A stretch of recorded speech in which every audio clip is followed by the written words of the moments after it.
Hello student, welcome back.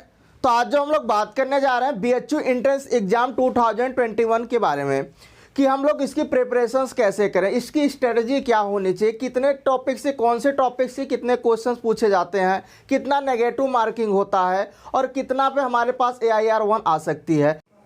तो चलिए हम लोग देखते हैं बीएचयू एमएससी एंट्रेंस एग्जाम 2021 के बारे में। तो देखिए यहाँ पर जो आपके पास सीट्स होती हैं, टोटल कितनी सीट्स होती हैं यहाँ पर आपके पास। मैथ से अगर आप करना चाहते हो तो आप यहाँ पर एमएससी मैथ के थ्रू कर सकते हो या एमएससी मैथ एंड कंप्यूटिंग कर सकते हो, ठीक है। तो यहाँ पर जो आपकी सीटें हैं मैथमेटिक्स में, जो आपकी सीटें हैं 114 सीटें हैं, ठीक है। और जो एमएससी मैथ्स एंड कंप्यूटिंग की सीटें हैं जिसमें आपकी 40 सीट अलग से हैं, ठीक है। और ये आप दोनों कंबाइंड फॉर्म इसको फिलअप कर सकते हो, ठीक है। जब आप फॉर्म फिलअप करिएगा तो वहाँ पर आप दोनों को साथ में फिल कर सकते हैं, ठीक है। वो डिपेंड करता है आपकी AIR पर डिपेंड करेगा कि जैसा आपका रैंक होगा उस बेसिस पर आपका एडमिशन हो जाएगा, ठीक है।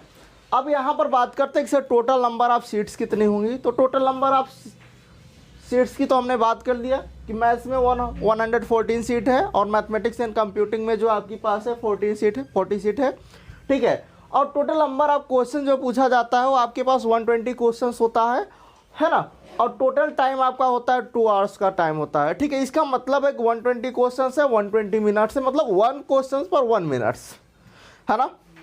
तो इसका मतलब है, और एक क्वेश्चन जो है पर क्वेश्चन में जो आपके पास 3 मार्क है और 1 नेगेटिव मार्किंग है। नेगेटिव मार्किंग कितनी है आपकी? 1 नेगेटिव मार्किंग है, ठीक है। इसका मतलब है यहाँ तक हम लोग जान रहे हैं। और टोटल मार्क कितना हुआ? 360 मार्क का हो गया, सही है।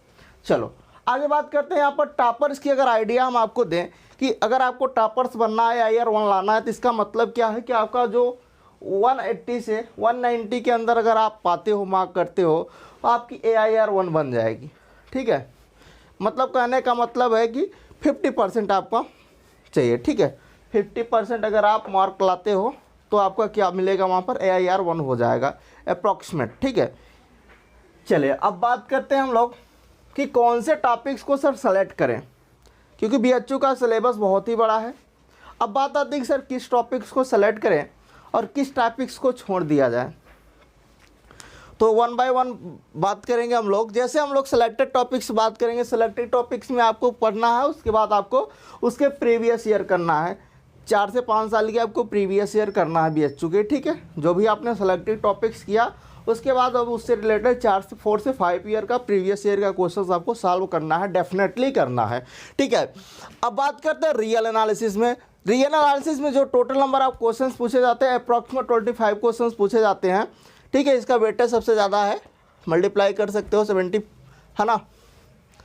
तो 75 मार्क आ जाएगा यहाँ से। अब बात करते हैं कि sir point set of topology में आपको क्या पढ़ना है। इसके अंतर्गत कौन कौन से टॉपिक्स आएंगे? पॉइंट सेट ऑफ टोपोलॉजी हो गया, function of one variable, several sequence, Riemann integral, ठीक है। सो अब पॉइंट सेट ऑफ टोपोलॉजी में अगर बात करें तो क्या होगा? रियल लाइन बेस पर आपको आता है, क्वेश्चन पूछा जाता है। फंक्शन ऑफ वन वेरिएबल्स में से बात करें तो limit, continuity, differentiability, Rolle's theorem, है ना।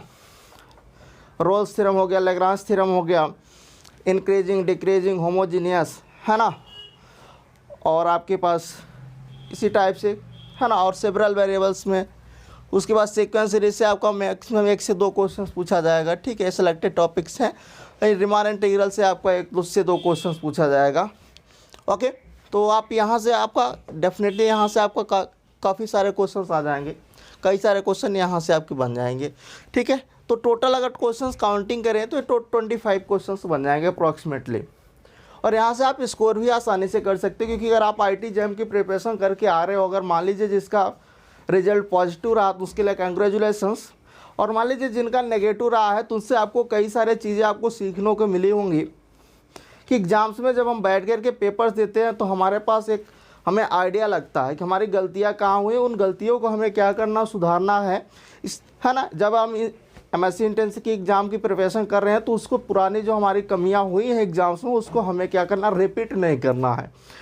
तो चलिए बात करते हैं आगे।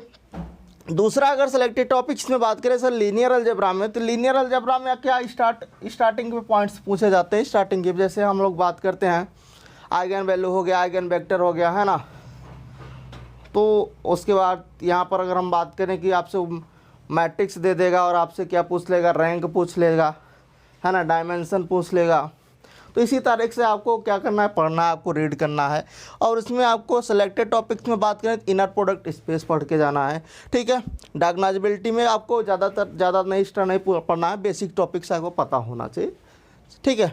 और अगर मॉडर्न अलजेब्रा में बात करें तो मॉडर्न अलजेब्रा में आपके पास ग्रुप थ्री और रिंग थ्री आएगी। तो ग्रुप थ्री आपने आईटी जैम में पढ़ा हुआ है, रिंग थ्री में आपको कुछ पढ़ लेना है जो कि हम आपको अभी पढ़ाएंगे, ठीक है। आपका लाइव लेक्चर्स होगा तो आपको मिलेगा सब कुछ, ओके। चलिए अब बात करते हैं, आगे हम लोग बढ़ते हैं।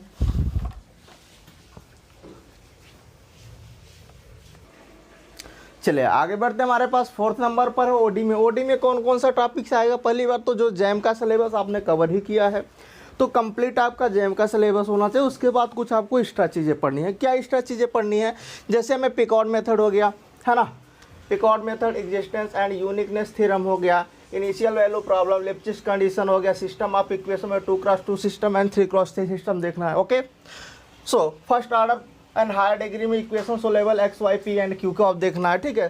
क्लैरिट्स equation, singular solution, system Liouville problem, series of ओडेगी देखना है, ठीक है। Bessel's equation, Legendre equation, Lagrange auxiliary equations, है ना, कॉची प्रॉब्लम्स। और पीडी में अगर बात करें Cauchy linear and non linear, जैसा कि भी हम पढ़ा रहे हैं कॉची लीनियर के बारे में, ठीक है। चलिए ग्रीन्स फंक्शन देखना है, चारपीड मेथड देखना है। फिर हम लोग आते हैं लीनियर प्रोग्रामिंग पर, है ना, जहाँ से आपका 6 से 7 क्वेश्चन पूछा जाता है अप्रॉक्सीमेटली। तो आपको क्या क्या चीज़ें देखना है, कॉन्वेक्स सेक देखना है, कॉन्वेक्स हॉल देखना है, एक्सट्रीम पॉइंट देखना है, कॉर्नर पॉइंट देखना है, हाइपरपोल प्लेन देखना है, क्लोज हाफ स्पेस देखना है, सफरिंग हाइपर प्लेन देखना है, ठीक है, ओके।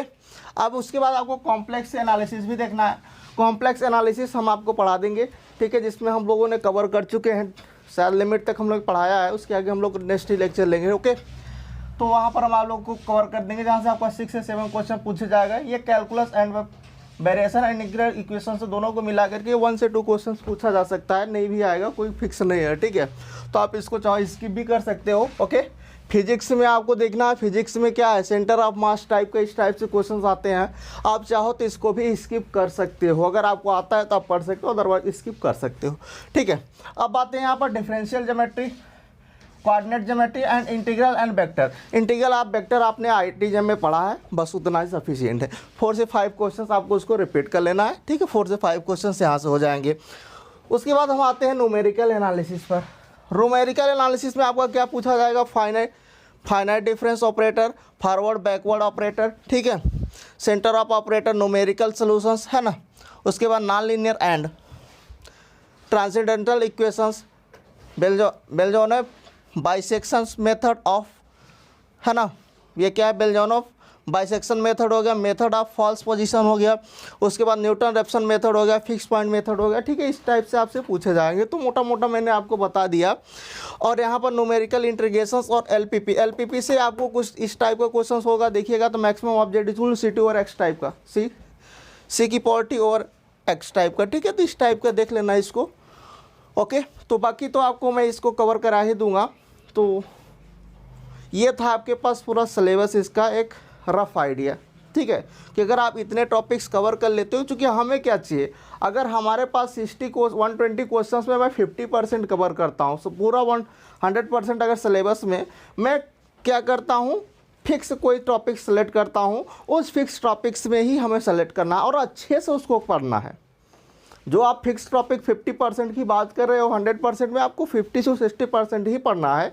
बट सेलेक्टेड टॉपिक को, जैसे हम रियल को छोड़ नहीं सकते, है ना, रियल हो गया, लीनियर हो गया, इधर ओडी हो गया, पीडी हो गया, है ना, इधर आपके पास वेक्टर इंटीग्रल आपने पढ़ ही चुके हो।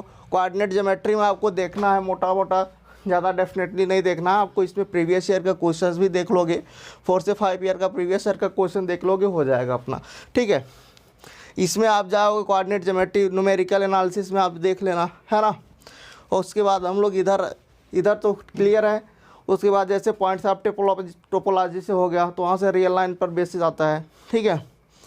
और लिमिट कॉन्टिन्यूटी डिफरेंशियबिलिटी हो गया, रोल्स थ्योरम हो गया, है ना, लेबनिज थ्योरम हो गया, इंक्रीजिंग डिक्रीजिंग, होमोजीनियस, है ना, सेवरल वेरिएबल्स में जितने कॉन्सेप्ट जो कि आईटी जैम में, जो कि रियल एनालिसिस का पूरा आईटी जैम का सिलेबस आपको पढ़ लेना है।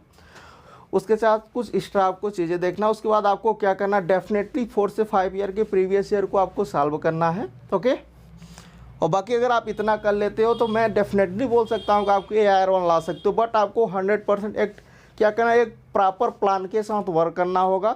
जो आपने IIT JAM में प्रिपरेशन करते समय वो कमियां आपने किया है, उस कमियों को आपको अगेन रिपीट नहीं करना है, ठीक है। और एक प्लान के साथ अगर आप प्रिपरेशंस करोगे तो डेफिनेटली सिलेक्टेड हो जाओगे, उसमें कोई दो राय नहीं है। तो बस आज के लिए इतना है। Thank you, bye bye, take care.